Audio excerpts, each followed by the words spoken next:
Y'all hear the strings on there? Mm. Oh yeah.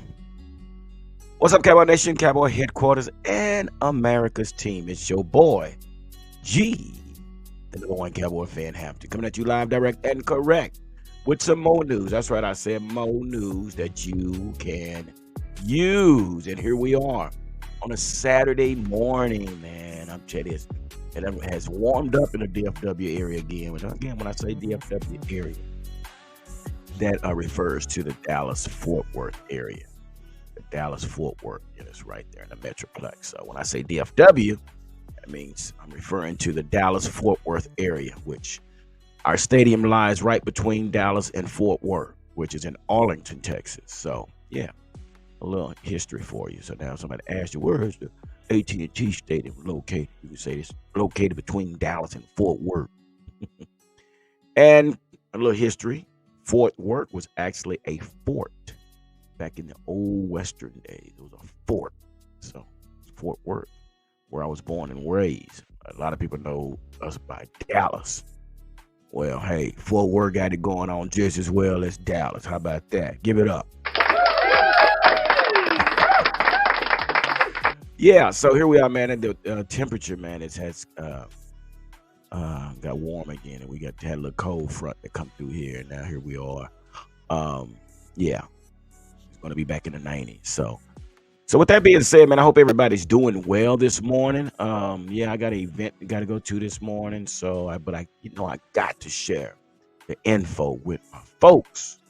And before I go any further, I have to say a big shout out to all the subscribers and all those that follow us here on the Cowboy Huddle, where we come together in the huddle and talk Cowboy talk. Yeah, so thank you. Also, I got to give a big shout out and a big thank you to the Dallas Cowboys on deck, Cowboys Fan 365, and We Them Boys. These are our Facebook social media groups that shares our content in their groups on Facebook. Give it up. Yeah, man. So we got to get into some things, man. We got past that Dallas Charger game. And personally, I gave kudos to those that deserve kudos. Like I said, Osa Adigazua, also Markquese Bell. I was a little concerned about Stephon Gilmore because he's always trailing these receivers, but he came up big when we needed him most. And also, big shout out to our guy, Markquese, the double sticks. So yeah, we want to give a big shout out to them, and I got to give it up to Dak as well. Like I told in the video before, he did what he had to do on a bunch of busted plays. That's what I said. So going back to this offense, for some reason we have a problem with this running game. Yeah, we have a problem with this running game. Pass blocking, run blocking. I don't know. Our running backs running through the A gap is just like obsolete. It's not happening. No bueno. Fuck. I'm not gonna say that. No bueno. Just say one. No bueno. Yeah, man. It's this this running back core. I don't know. Excuse me. I'm not sure. There's question marks with this running back core. Yeah, Tony Pollard busted a big one, but that's off a catch, which leads me to believe that Micah Parsons is one of those slash guys. Throw him in the slot, he can catch the ball, things like that. But coming out this backfield, guys, we're having some problems. Rico Dowdle, I don't know. I saw that Malik Davis was suited up, which I have no idea. He didn't play. And our guy, Deuce Vaughn, was in street clothes. So I think we're still trying to figure out what this run game looks like. And come to find out, we know that the Chargers basically based their defense off the passing game. They really wasn't worried about the run game. So basically, they shut us down with a four-man front. And every so often, a five-man front.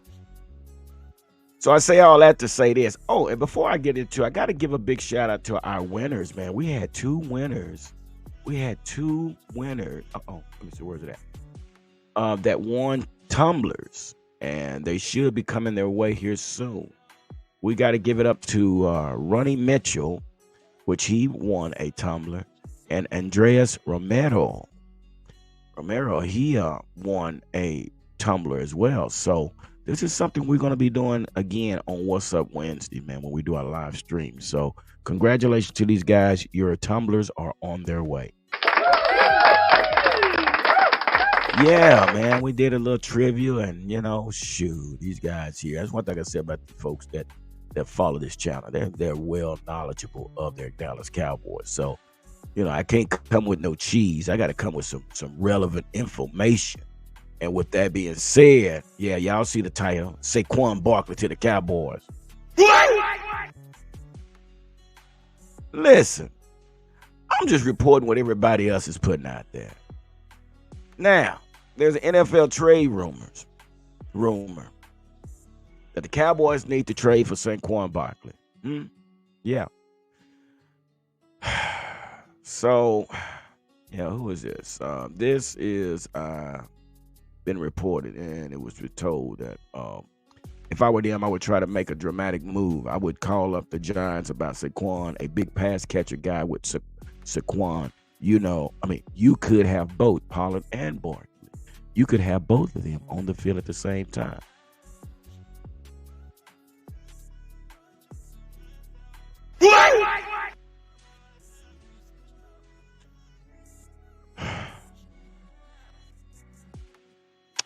Yeah, that's a great topic.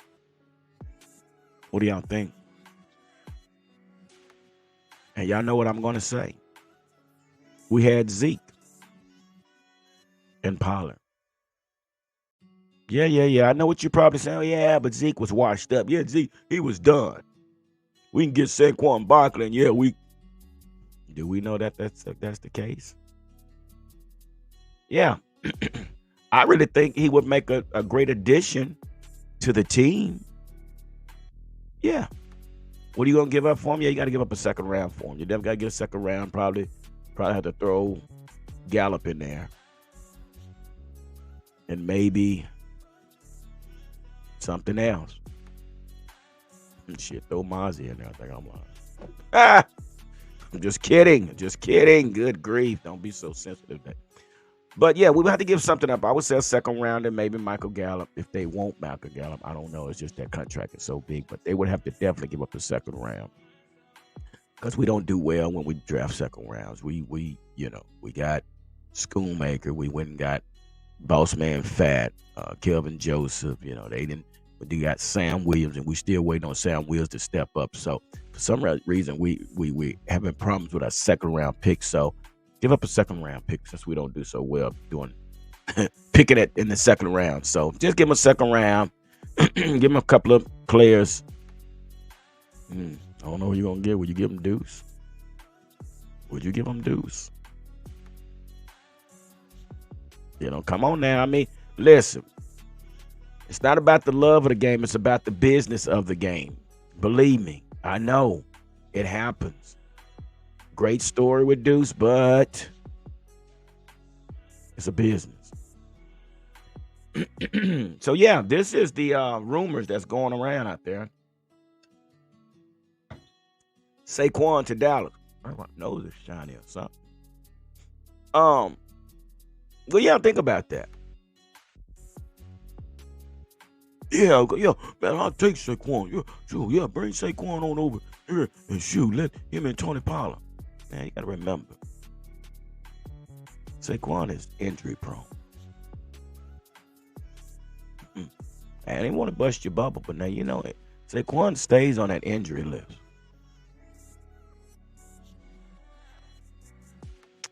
So there's risk and there's chances that you're taking. Yeah, we would love to see Saquon come over. And I know Sneaky G is probably about to fall out his chair because I said this. But Sneaky G is business, man. What do you got to lose? You already got a losing record, bro. It's time to blow up the team. And, well, let me not say that word. It's time to, yeah, dismantle the team. But, yeah, what do you guys think? Saquon to Dallas. We need to do a poll on that. And yeah, let's do a poll. If you feel that we should bring Saquon, put it down in the comment. If you think we should not bring him, put in the comments why we shouldn't bring Saquon. But I'm Saquon.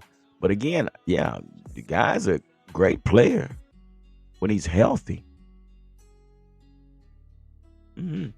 Let's see something. Let's see. Does it say?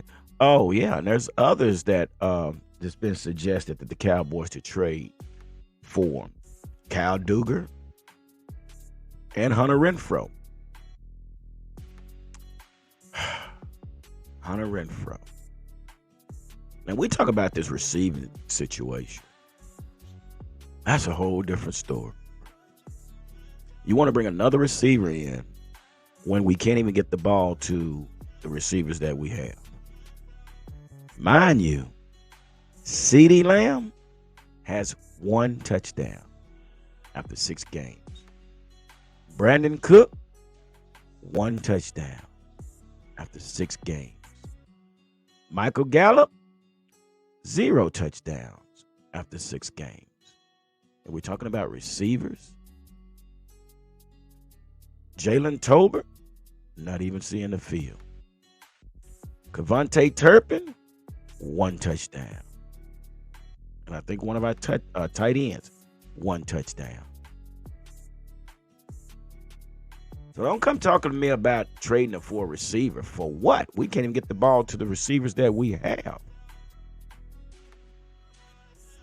So now we're at the point, because of this offense is in a disarray, to where we're trying to bring in another running back. Will this fix our problems? Not really sure, because after seeing this Charger game, every play that Dak Prescott made was off busted plays, except the one he ran in.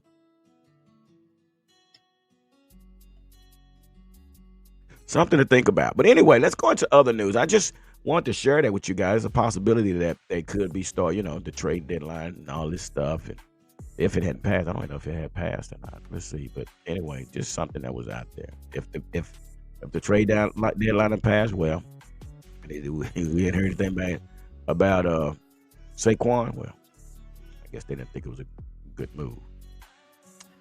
But let's talk about those that are rising, man. Osa Odigizua is definitely making a leap to Dallas Cowboys starter. Yeah. Osa is coming into his own. He is starting to make a difference on his front line. He's getting penetration. He has an 18.5% pass rush win rate when he's on the field. Says he ranks 46 in the pass rush snaps, but 11th in hurries and 14 in total pressures. Big ups to Osa doing his thing, stepping into that role and making his presence known. Also, Markquese Bell, man, I'll tell you something. I was a big fan of Markquese Bell when he came in. I watched his highlight when he was out there on the market when we was doing the draft. And one thing I can say, this guy's a big hitter. Now, he's a guy that actually played safety at FAMU, Florida A&M. That's what that is, HBCU school. And we can definitely say that there are players in the HBCU schools. They really are. And it seems that Dallas does their fair share of bringing kids in from the HBCU school. So big ups to Will McClay and all the recruiting staff.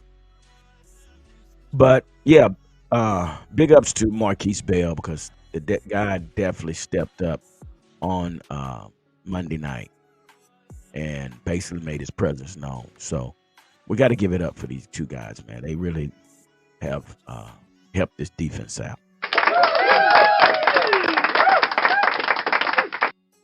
So yeah, man. So here we are. We're going into a bye this week. We got a chance to recover, heal,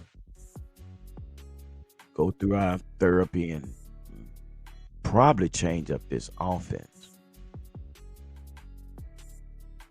We sit at 4-2, which I'll take. But personally, guys, we have to do better on this offense. And when we go back talking about the 8-second situation,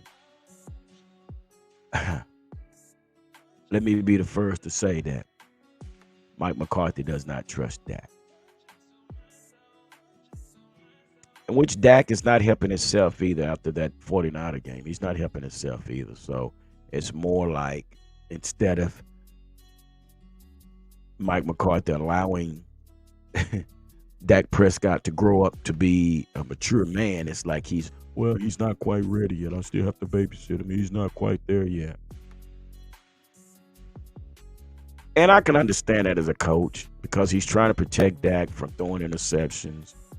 But there's a disconnect between the two because I don't know if it's the play calling or I don't know if it's Dak. I don't know if it's the front line because looking at Tyron Smith, Tyron Smith was a beast in his days, but we know that Father Time is wearing on him along with Zach Martin. And personally, that's why I had said I thought we should have drafted a offensive tackle first round. Mozzie getting a couple of snaps, but you want your first round pick to be ready to go. That's why you picked him in the first round. But yeah. But we need to find out what's going on with this offense. How can we get these receivers involved? It's no way you have that many weapons and not be able to spread this ball around. Is it that Dak is not making his reads or the play designs only for primary receivers only? But again, this is where we are. We're on the outside looking in. So again, we got 10 days, I believe, to rest up and get ready for the Rams. But let me say this. I'm really definitely looking for something different than what we've seen. There's no more excuses. There's no more excuses when it comes to executing and winning games. It's just there's no more excuses. You've had 10 days to regroup, to plan and prepare to finish off the season. So it's all about how you prepare for the game, which decides your win-loss ratio. Okay, guys, that's all I got. Saquon to the Cowboys. Saquon Barkley to the Cowboys. Woo, wait, what y'all think? Put your comments down there. Now, do me a favor, guys. Also, get a chance, make sure you go down below and hit the subscribe button, hit the like button, and the notification button.